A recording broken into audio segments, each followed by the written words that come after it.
오늘 우리가 읽은 본문, 이 본문에는 인생의 거대한 벽 앞에 서 있는 사람들이 등장합니다. 그리고 그들의 한계를 무너뜨리시는 예수님을 볼 수 있습니다. 오늘 말씀을 통해 여러분의 갇힌 환경과 무너진 마음들이 있다면 회복된 은혜가 있기를 축복합니다. 첫 번째로 등장하는 인물은 나병 환자입니다. 당시 유대 사회에서 나병은 단순한 질병이 아니었습니다. 그것은 하나님께 저주받은 질병으로 간주되었습니다. 레위기 율법에 따르면 나병 환자는요, 진영 밖으로 격리되어야 했습니다.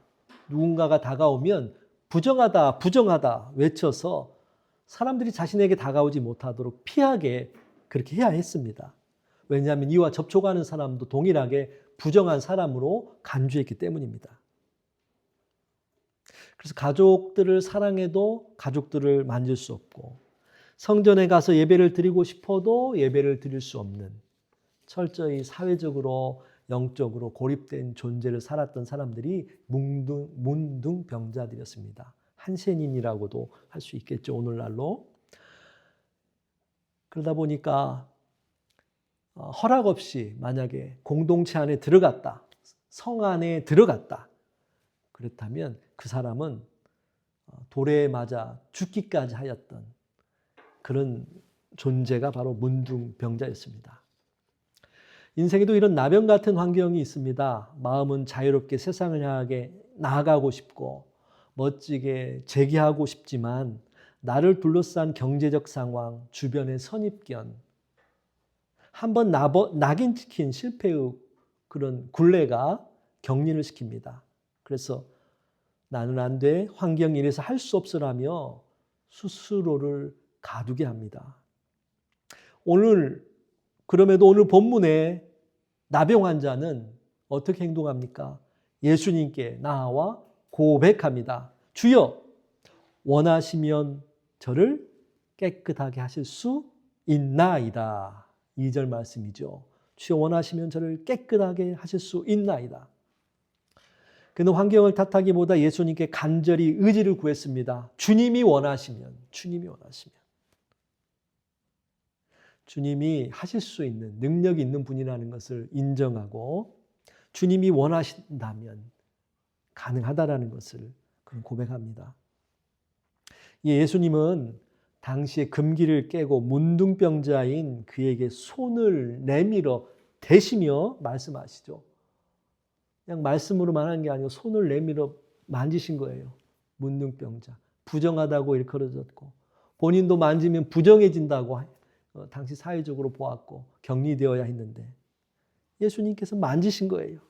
그러면서 말씀하세요. 내가 원하노니 깨끗함을 받으라. 내가 원하노니 깨끗함을 받으라. 내 인생을 결정짓는 것은 주변의 환경이나 사람들의 시선이 아닙니다. 바로 주님의 원하심입니다. 주님이 원하시면 내 닫힌 문은 열립니다. 환경은 그대로일지라도 내 존재가 치유되면 그때부터 진짜 자유의 삶이 시작됩니다. 비참한 과거는 지나고 이제 찬란한 빛을 발하기 시작합니다. 이것은 하나님이 원하시는 삶을 발견하고 그 뜻을 추구하는 인생에 찾아오는 하나님의 복된 선물입니다. 하나님이 원하시는 삶을 발견하고 그것을 잡고 살아가는 저와 여러분이 되기를 축원합니다. 두 번째는 백부장의 하인. 이 사람의 병명은 성경에 뭐라고 되어 있죠? 중풍병자. 앞서 나병 환자가 외적인 환경에 갇혔다면 중풍병자는 내적인 그런 무력에 갇힌 자입니다. 중풍병은요, 뇌 속 혈관이 막혀서 그 뇌에 공급되어야 될 산소와 영양 공급이 단절된 상태가 되어서 나타나는 결과이죠. 그래서 뇌의 어느 부위에 이게 나타나느냐에 따라서 언어적인 장애가 생길 수도 있고 또 이성적인 판단과 논리적인 판단에 어려움을 겪기도 합니다. 또 혹은 손과 발을 마음대로, 몸을 마음대로 사용할 수 없는 그런 단계에, 그런 상태에 이르게 하기도 합니다. 이러한 중풍병자를 위해 본문의 백부장은 예수님께 찾아왔습니다. 백부장은 당시 한 100명 정도 되는 군인을 다스리는 지휘관이었어요. 로마의 직업 군인이었습니다. 그런 사람이 자신의 하인을 위해서 예수님을 찾아왔다는 것은 아마도 매우 아끼는 자신의 하인이 아니었을까라는 짐작을 해봅니다. 다른 사람을 시킬 수도 있었는데 본인이 직접 왔습니다. 본문에도 언급되는 것처럼 군대라는 조직은 가라고 하면 가고 오라고 하면 와야 되는 명령과 복종에 따라 움직이는 곳입니다. 그런데 중풍병은 무엇입니까? 생각은 있는데 몸이 움직이지 않는 병입니다. 가라고 하면 가고 오라고 하면 와야 되는데 그렇게 할 수 없습니다. 참으로 이 백부장은 하인이 직면한 현실과 고통을 보며 안타까우면서도 아이러니한 자신의 상황을 맞이하게 되었습니다. 그리고 그러한 고통 가운데 있는 하인을 위해 백부장이 예수님께 찾아온 것입니다. 하인이 함께 온 것이 아닙니다. 홀로 왔습니다. 그리고 예수님이 말씀으로, 말씀만으로 그렇게 치유하시는 것을 우리는 성경을 통해 볼 수 있습니다. 내 믿음대로 될지어다. 내 믿음대로 될지어다. 하시면서 치유하십니다. 이 사건을 통해 우리는요, 예수님이 어떤 분이신가? 그분은 공간과 장소를 뛰어넘는 분이시다. 예수님의 기적은 공간과 장소를 뛰어넘어 역사하신다. 우리는 그것을 성경을 통해 확인해 볼 수 있습니다. 하나님, 예수님 그분은 공간도 장소도 초월하실 수 있는 전능하신 분이시다. 하나님은 우리가 기도하면 한국에 있는 이상구 집사님에게도 역사하실 수 있는 분이시다. 온타리오주 런던에 있는 예찬이에게도 역사하실 수 있는 분이시다. 어디에 있든 무엇을 하고 있든 하나님은 공간과 장소를 넘어서서 그곳에서도 일하실 수 있는 분이심을 오늘 성경을 통해 우리에게 보여주고 있는 것입니다. 오늘 본문을 통해 육신의 중풍병을 치유하신 예수님에 대해서 살펴보며 또 한 가지 예수님이 어떤 분이신지 또 어떤 일을 이 중풍병자에 행하셨는지 우리는 확인할 수 있습니다만 그러나 여기에 대해서 몇 가지만 더 살펴보았으면 합니다. 그것은 육신의 중풍병만이 아닌 현대인이 살아가고 있는 많은 이들, 현대를 살아가고 있는 많은 이들에게 이들이 앓고 있는 정서와 마음의 중풍병도 있다는 것입니다. 오늘 성경 육체적인 중풍병만을 우리에게 얘기하지만 오늘 살아가는 우리들 삶 속에는 이런 정서적인 마음의 중풍병을 앓고 있는 이들도 있다는 거죠. 계속된 실패와 좌절, 무거운 짐, 인간관계의 상처 속에 그 정서적인 에너지가 완전히 고갈되고 바닥이 난 거예요. 그래서 손가락 하나 까딱할 수 없는 그런 상태. 나는 이제 끝이야 라는 깊은 체념과 우울함이 사람을 마비시킵니다. 더 이상 움직이거나 활동할 수 없는 사람을 만들어버립니다. 우리가 잘 아는 악동 뮤지션의 이찬혁, 이수연 남매 있죠? 얼마 전에 그 유재석 씨가 진행하는 유퀴즈 거기에 나왔더라고요. 그런데 여동생인 그 이수연 씨가 오빠 이찬혁 씨가 군대에 가고 나서 한동안 슬럼프에 빠져서 굉장히 힘든 시간을 보냈다고 그래요. 근데 오빠가 군대 갔다 와서 이제 같이 활동하면 회복될 줄 알았는데 근데 그러지 않고 더더욱 심해지는 거예요. 그래서 지친 나머지 커튼을 닫고 집안에 홀로 틀어박혀 하루 종일 그렇게 우울하게 지내고 그리고 그렇게 쌓인 스트레스를 풀기 위해서 매일 매끼 그 음식을 주문해가지고 배달 음식을 시켜서 그렇게 폭식을 했다고 해요. 그렇게 하다 보니까 어떻게 되겠어요? 집에서 아무것도 안 하고 먹기만 하고, 그러니까 살은 쪄가고 살이 막 너무 찌니까 피부는 터지고 갈라지고, 그런 자신의 모습을 보면 볼수록 다른 사람을 마주하는 게 더더욱 싫어지고, 그래서 대인기피증이 이전에도 좀 있었는데 그게 점점점 악순환이 되어서 심해지는 거죠. 몸도 마음도 망가진 상황이 되었다는 거예요. 그런데요, 이런 상황이 의외로 우리 주변에 종종 있습니다. 종종. 물론 이수연 씨가 지금 오빠의 도움과 몽골 선교사로 사역 중인 부모님의 기도 속에 규칙적인 생활과 운동, 식단 조절을 하며 많은 회복을 했다고 합니다. 그러나 이런 비슷한 삶을 살아가는 사람들이 의외로 현대에 많이 있습니다.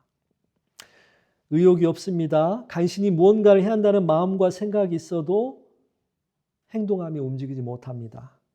의지가 생기지 않습니다. 그리고 이런 반복적인 자신의 모습에 더욱 지치고 의지가 꺾여 자신을 내려놓고 살아갑니다.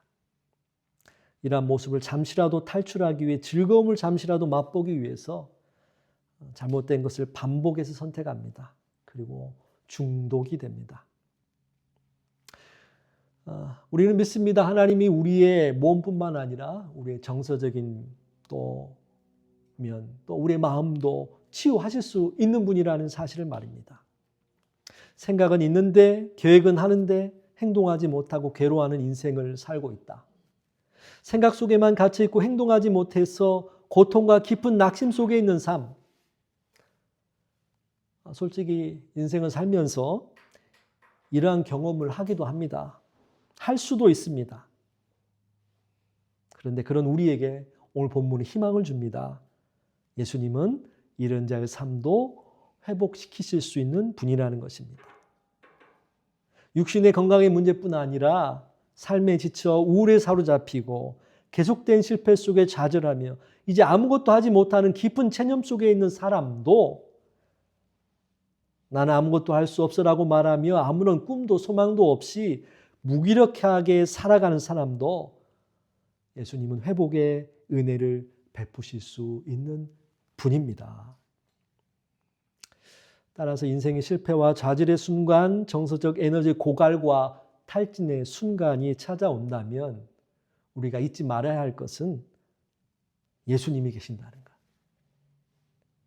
그리고 그분 하나님이시고 그분은 그러한 문제도 컨트롤하고 치료하실 수 있는 분이라는 것. 우리가 이것을 잊지 않고 기억했으면 합니다. 하나님은 나를 지으신 분, 나를 가장 깊이 이해하시는 분. 우리 조준모 씨가 만든 그의 생각이라는 찬양 있잖아요. 하나님은 나를 만드시고 나를 가장 깊이 이해하시는 분이시다. 하나님은 우리의 몸뿐만 아니라 마음의 문제도 치유하실 수 있는 분이십니다. 그래서 말씀 한마디로 우리의 마비된 몸뿐만 아니라 의지를 깨우고 다시 걷게 하실 수 있는 분이시다. 할렐루야. 혹이라도 이런 삶이 우리 인생 가운데 다가왔을 때 우리를 회복시키실 수 있는 예수 그리스도를 기억했으면 합니다. 정서적 중병에 이어 또한 신앙의 사람이지만 영적인 중풍병을 앓는 경우도 있습니다. 육신의 중풍병, 정서적인 중풍병, 그리고 영적인 중풍병. 주일날 교회에서 열심히 봉사하고 섬기고 예배도 드리는데 그러나 일상은 다른 삶. 월요일부터 토요일까지 있는 신앙과 다른 이중적인 삶의 모습이 있기도 합니다. 하나님 말씀대로 살아야지 하지만 다짐하는 것처럼 현실의 삶을 살아내지 못합니다. 여러분 독일의 철학자 칸트에 대해서 한 번쯤 들어봤죠? 임마누엘 칸트. 토론토 대학 교수님이시기도 하고 제가 한국에서 다녔던 신학대학교 선배님이시고 또 우리 교단 선배님이시기도 한 허천의 목사님이 계시는데 토론토에서는 목회도 하세요. 이분이 이제 논문을 하나 발표하셨어요.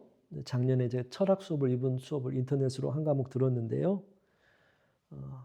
이분이 그 논문을 이제 그 인연으로 단체 카톡방에 주셔가지고 저도 하나 받아놨는데 그 요약본을 이제 크리스찬 신문에서 그 논문의 요약본을 올려놨더라고요. 신문에, 이번에 신문에.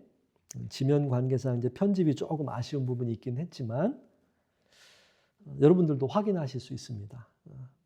이 칸트는요, 부모님이 아주 독실한 신앙인이었어요. 그것도 경건주의 신앙인.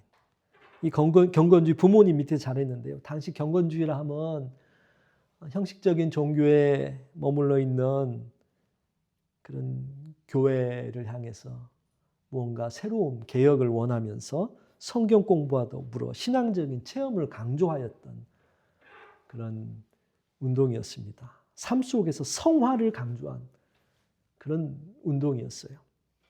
그래서 학교도 이러한 경건주의 학교를 다녔어요, 칸트는. 그런데 그 학교 생활하면서 신앙인들에게 아주 깊은 실망을 합니다. 학교 모임에서는 뜨겁게 기도하고 찬양도 하는데 모임이 끝나고 나서 그들의 삶이 너무나 실망스러운 거예요.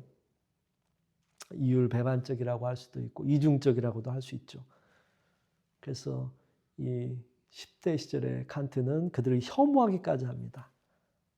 하나님은 계속 믿었다고 이제 허천의 교수님은 본인은 이제 주장하세요. 하나님은 믿었지만 신앙생활은 뒤로 하였다. 예배 드릴 수 있도록 인도하면서 이끌어 가놓고 본인은 이제 쑥 빠져가지고 예배 자리에 가지도 않고 그랬을 정도로. 근데 철학자 니체도 이와 비슷한 삶을 살았죠. 그런 아버지가 목사님이셨어요. 그리고 열심히 신앙생활 했습니다. 중고등학교 때는요, 작은 목사라는 별명을 얻었을 정도로 그렇게 뜨겁게 기도했어요. 근데 교회의 부조리와 잘못을 보고 큰 상처를 받았어요. 그리고 그 뒤로 기존의 교회들과 등을 지는 사람으로 그렇게 살아갔죠. 야고보서에서 행함이 없는 믿음은 죽은 믿음이다 라고 말씀합니다. 그러나 신앙 안에서 배우고 교육받은 대로 그대로 살아가는 사람 의외로 많지는 않습니다. 그리고 쉽지 않습니다. 그런 이들로 인해 상처받고 교회를 떠나는 이들도 있어 안타깝습니다. 그러면서도 믿음에 행함이 있는 사람이 된다는 것도 쉽지 않다는 것을 알기에 많은 다른 신앙인들을 비난할 수만도 없습니다. 어쩌면 그것이 우리의 모습이기도 하기 때문이죠. 예수님 말씀처럼 우리의 들보가 다른 사람들의 티끌보다 더 클지도 모릅니다. 우리 눈의 들보가. 위대한 신앙인들처럼 그렇게 높은 단계의 믿음과 삶을 영위하며 살 수 있다면 참 좋겠지만, 그러나 확실한 것은 그것이 한순간에 이루어지는 사람도 있겠지만 일반적으로 꾸준한 영성 훈련을 통해 이루어져 간다는 것입니다. 매일 주님과 교제하며 말씀을 묵상하고 기도하고 인격적으로 예수님과 연결된 동행하는 삶을 살아가는 훈련을 하는 것입니다. 이루어가는 거예요.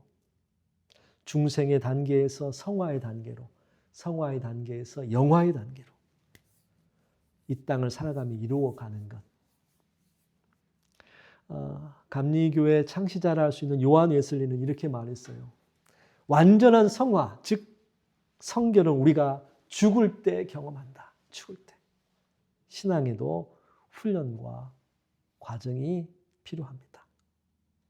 그래서 우리는 신앙적 삶을 살아가는데 이것이 주일날만이 아닌, 예배 때만이 아닌 월요일에도 화요일에도 수요일에도 토요일에도 주일까지 이어지게 하는 그런 삶을 살아야겠죠. 그러기 위해 매일의 삶 속에 하나님과 동행하는 것이 너무나 중요합니다. 매일 주님과 동행할 때, 함께할 때 머릿속 지식과 신앙이 행동의 삶으로 이어지는 것이죠. 그러기 위해 매일 말씀을 묵상하고 기도하는 훈련하는 것입니다. 우리가 그것을 강조하는 것입니다. 그렇게 살아감으로 신앙과 삶의 간격이 가까워질 수 있는 저와 여러분 될 수 있기를 간절히 축원합니다. 마지막으로 베드로의 장모와 무리들에 대해서 살펴보고자 합니다. 예수님은 베드로 집에 가셔서 10병으로 누워있는 그의 장모를 고치십니다. 예수님이 가셔서 고쳐주셨습니다. 자세히 보면 무언가 서로 다른 것들을 우리는 볼 수 있습니다. 첫 번째, 문둥병자는 어땠습니까? 본인이 예수님을 찾아갔습니다. 돌맞을 각오하고 찾아갔습니다.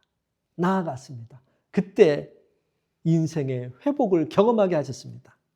두 번째 중풍병자는 어떻게 했습니까? 백부장이라는 중재자를 통해서 장소를 뛰어넘는 치유의 회복을 경험합니다. 세 번째, 베드로의 장모에게는 어떻게 행하셨습니까? 예수님이 직접 찾아가셨어요. 그렇습니다.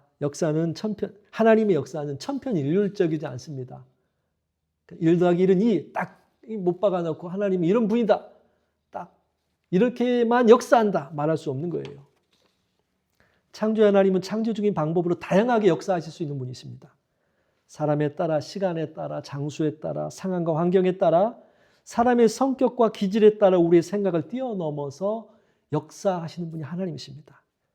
하나님은 우리의 사고와 경험 안에 갇혀 계시는 분이 아닙니다. 오늘 본문에 보니